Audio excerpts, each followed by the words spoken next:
এই ছোট্ট মোটরটি চালু অবস্থায় চলতে চলতে আর চলতেছিল না। তো এখন এটা আমি খুলে নিয়ে এসেছি।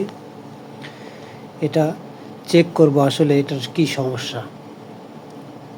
এটা একটি সিঙ্গেল ফেজ এবং 0.25 হর্সের মোটর। তো দেখি কি সমস্যা। এখানে কিন্তু আপনি চেক করতে পারবেন না, যেটার জন্য আপনাকে এই বক্সটা খুলে চেক করতে হবে। তো আমি আগে থেকে এটাকে খুলে রেখেছি, এখন চেক করব।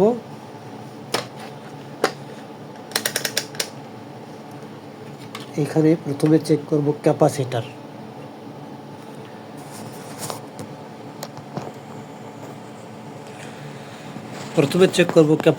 ক্যাপাসিটারটি 10 মাইক্রোফ্যারাডের। তো আমি ক্যাপাসিটারটি চেক করি।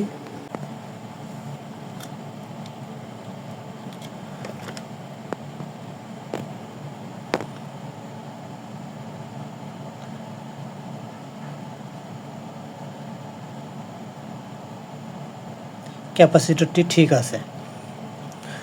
তাহলে এখন আমরা দেখব ভিতর থেকে যে 3টি তার বের হয়েছে মোটরের ভিতর থেকে, এই যে চিকন 3টি তার, এইটাতে আমরা রেজিস্ট্যান্স পরিমাপ করব।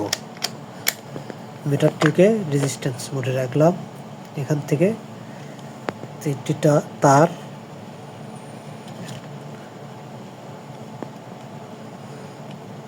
প্রথম এই যে লালটা, যে কোনো 3টি, মানে যে 3টা আসছে যে কোনোটা, আমি লালটা আর এই যে কালো যেটা আছে এখানে ধরলাম।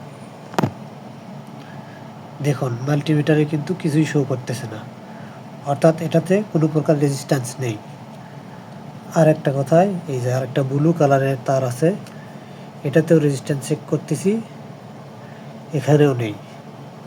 তাহলে এই 3টা তারের কোনো তারের ভিতরে রেজিস্ট্যান্স নেই।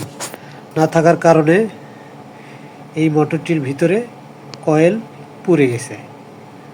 এটা নিশ্চিত যে এই মোটরটির ভিতরে কয়েল পুড়ে গেছে। যেভাবে আমি বুঝতে পারলাম এই মোটরটির নষ্ট হয়ে গেছে।